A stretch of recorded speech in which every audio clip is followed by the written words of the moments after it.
Talk Nerdy to Me, the show presents the trade vidcast for Batwoman Volume 3, World's Finest. What? I thought we were doing Wonder Woman, man. That was last week.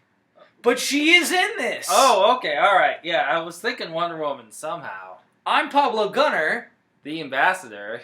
And we are Talk Nerdy to Me. And as I said, we're here to talk about the Batwoman trade. It just came out last Tuesday, I believe. Yeah, last Tuesday, World's Finest, Volume 3. So, which would have been like the 17th, right? So, we are doing it, ASAP-ness, is that's when we're trying to get this out, so you can check it out right away before it flies off the shelves, because I assure you it will.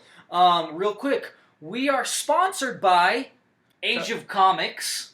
Yeah, and they're over by San Mateo and Osuna across from Cliffs Amusement Park. Right, if you're a local Albuquerquean, a local 505er, like the 505 gamer girl, you know what we're talking about. Yeah. If not, you can always go to our websites, or website. I mean, we have social media too, but yeah. You can go to our website, our main website, which is www. You have to put the W's in, the three dubs, and then talknerdytheshow.com, and we put them in all our comic book related posts because they hook us up, so check them out there. It'll give you like their address, their phone number if you need it, their websites if they have them, and stuff like that. So you can check our sponsors out there. Another one of our sponsors is Twin Suns Comics. Is it comics and games, or is it comics and gaming? It's comics and gaming. Okay, I always get confused on that. But they have a bunch of room to play games there. Yeah, a lot of space. A lot of space, and there's always something going on there. Mm-hmm. Yeah, for sure. And now they're selling clothes too, like shirts and stuff. Like they have Flash hoodie. I might get one of those. They have some other cool stuff. Yeah, they have some really good apparel. That's Kool-Aid, different. the Kool-Aid Man. Yeah. But it's Deadpool Kool-Aid Man. It's ridiculous. Yeah, I like it. And those guys are located around the Coors Montano area. Yeah, kind of by the McDonald's and Hastings over there. Yeah. So. Or for a Froyo fan, Minchie's. Mm-hmm. And then, of course, we have Kaboom Test Labs, which we've probably been partnered up with the longest, Yeah. So they've been with us there from the beginning, pretty much. And we love those people over there. They're good people. They actually have two locations. They have an east side location and they have a west side location. Yeah, the west side location is what, a... Cottonwood Road or something like that? Yeah. And it's behind the Walmart off Coors Bypass anyways. Pretty much. And then the east side location is Wyoming and Constitution. So let's get into this. How about it, huh? As you were saying, this does have Wonder Woman. It does. So it is really cool. Yeah, there's the cover. And it's co-written by J.H. Williams and W. Hayden Blackman. And I think they work in tandem on the art and the writing, right? Sort of. I mean, one of them doesn't do the art. Yeah. You have to check the actual beginning of it. Read it off. But, oh man, the intro pages are probably some of the best pages in the whole book, right? So J.H. Williams III does the art, and then W. Hayden Blackman is the writer. But they co-write in a lot of it. Yeah, they co-write. Yeah. Yeah, Williams still does a huge part of the writing. This team is phenomenal. That's something that we found in the greatest books are the creative teams. They tend to be it'll say storytellers, or it'll just say creative team. It's all about the creative teams working in tandem. Once they click, they just, it's amazing. It's stunning. And 2-page spreads, show it off, Jbemms, because there's some amazing spreads in Here's this. one right here so you can see we're not lying. There's just Wonder some awesome... Woman is in there. Right, yeah. And here's the thing is, this is based off of the stuff that happened in the first and second trade, but in no way do you have to read those whatsoever. No, you could just pick this up. read it, have a fun story. Right, exactly. You don't need to read any of the previous stuff. Now, it enriches it, mind you, but you don't need it at all. And if you think that maybe because it's not the Wonder Woman artist that maybe they're going to slack on it, it's better. Think again. I actually prefer this to the Chang art. So here's the thing is, so we have all these modern myths like La Llorona. And that's, if you're from New Mexico, you probably know about La Llorona because there's the Rio Grande, and I live near the river, so that was scary shit to me. And so to have that, and then another modern myth, Bloody Mary, which I think is known more around, I don't know if that's known around the world, but it's definitely known around the States. Because of all these mythologies, they started throwing in the Greek stuff. Yeah. And that's why Wonder Woman got involved. Mm-hmm. Was because of that. Right, Batwoman goes to be like, hey, I need help. It's starting to get to this realm that's unknown to me. So she gets her assistance, and they kind of go on this adventure together, like investigation, sort of like, okay, we need to find out who's doing this and where they are. It's this monster. Let's find out if it really is. Yeah. Then they go and they find out, well, it's probably that monster since the monster escaped. Yeah. So, and it's the maze, like the labyrinth, pretty much how it was. That was some amazing art too, man. That was stunning. And then just, it was interesting how they explained the gods too. Like Pegasus was weird. I didn't know Pegasus was an actual god, and that was pretty grotesque because the one dude rips his wings off. That was sick. And stuff. And just the way this story plays out, like the intensity just builds and builds and builds and builds and builds to this climax that is just... It's insane. Like, I'm stressing out. I'm freaking out about it because it's just stressing me out so much, you know? Yeah, it was a intense climax, and a lot of these issues read really well by themselves. There was only one where I was kind of like, I don't like it. Right, there is the Zero issue, which is funny because I think you were the one that pointed this out, is that Batwoman actually started with Zero issue. Yeah. So she actually had 2 Zero issues. So if you read Volume 1, that's a Zero issue, and then there's a Zero issue in this because DC did their Zero issue 1 year. And so you actually got 2 if you have all the volumes, you know, or if you have all the comics. I like the way they did it. I just think it would have probably been better if they would have put it at the beginning of the book. I know that's not the way they did it in the order of releases or anything like that. But it would have been a lot smarter to do it that way. Or just forget releasing the Zero issue in the comics. Yeah. And just do one big old bundle. Uh-huh.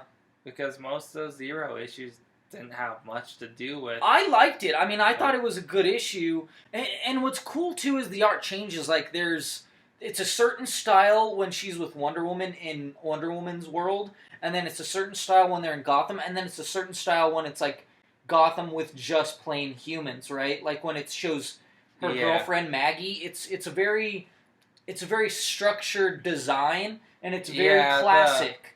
The Maggie issue was pretty good. It's just it read awful as an issue. In trade, it's phenomenal. It's awesome. Because that's the thing in books, in trade, you need that slow point. Like, if you have an intense all the time, you kind of get burnt out on the intensity, and then when the ending comes, you're like, oh, that's kind of anticlimactic. But when you have that slow point, and then it gets back to it, you're like, oh, crap, you know? And it worked really well. Like I said, just how it builds. For me, I think the best part of the build was, what was it, Firebird?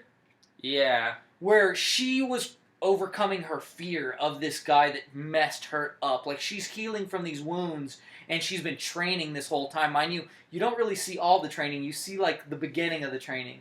So she comes back, and she's like, okay, now I'm here to get my revenge, sort of. But it's not. It's more than that. It's like her overcoming her fear and overcoming all these things and showing to both Batwoman, her aunt, Kate Kane, and to her uncle, right?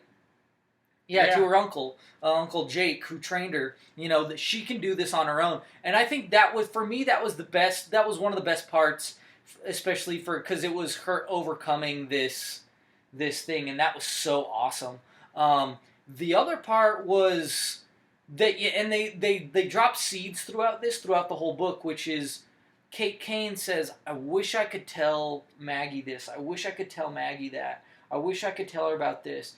I wish I could, and you're like, what? Just do it. You just, you're like, just tell her. Just tell her. You guys, have a real good things, together. And to me, I think it's probably one of the best, if not the best, relationship in DC Comics, if not maybe all comics, This is a good one. No, because it feels so real, and it seems so real. Like, when they talk, it seems like a real relationship, and that's what I get from it, and that's why I say that. And, that's what I need when I read any couple. I don't care if they're gay, straight, lesbian, bi.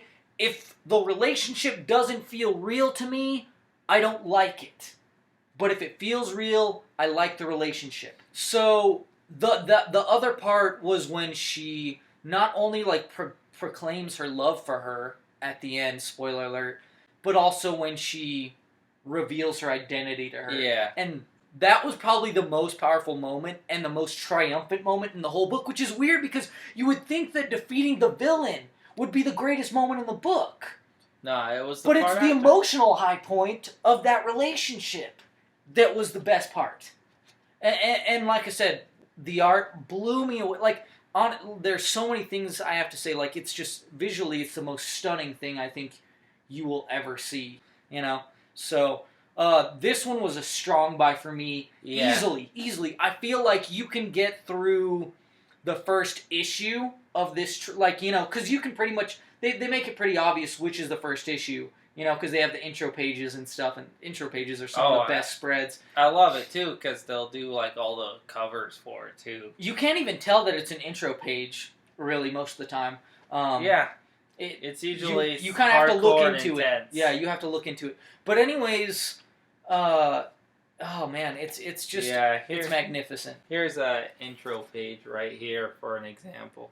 Yeah, it's really, it's insane. It's insane. So, I like I said, it's a strong buy. You can get through reading some of it, and you'll already be like, it's a strong buy, no doubt. Yeah. This is probably one of the strongest books of the New 52. The thing is in issues, it doesn't read bad, it just reads so much better in trade. That's it. That's all. And so I think that's why a lot of people don't know about it and don't speak highly of it, is because it's just so much better in trade. So get it in trade. Like I said, go to Kaboom Test Labs, go to Age of Comics, go to Twin Sons. Go to the websites. They'll probably order it for you. They might mail it to you. I don't know. They might do that stuff. Depends. If you don't live in the area and stuff like that. So do that, And also, we're doing a live streaming event this Friday. What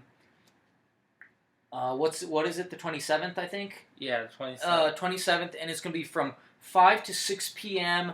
Mountain Standard Time, and it's you chat with us. RSVP the event. It's Ustream. I think ustream.com/channel/Talk Nerdy the show, or Talk Nerdy to Me the show. One of those. But we'll have the link. We have the link on our Facebook. I've already posted on there, so check it out there. And I'm going to put it on this post too.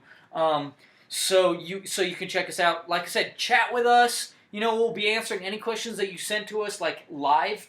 And we're also going to be doing a lot of giveaways for our digital comics, because I have massive stack of digital comics. So we're going to be giving them away, reading them out so you guys can get those, and then, we'll probably do some quick comic book reviews for that, because we still got to do that. So, until then, keep those eyes hungry for comics!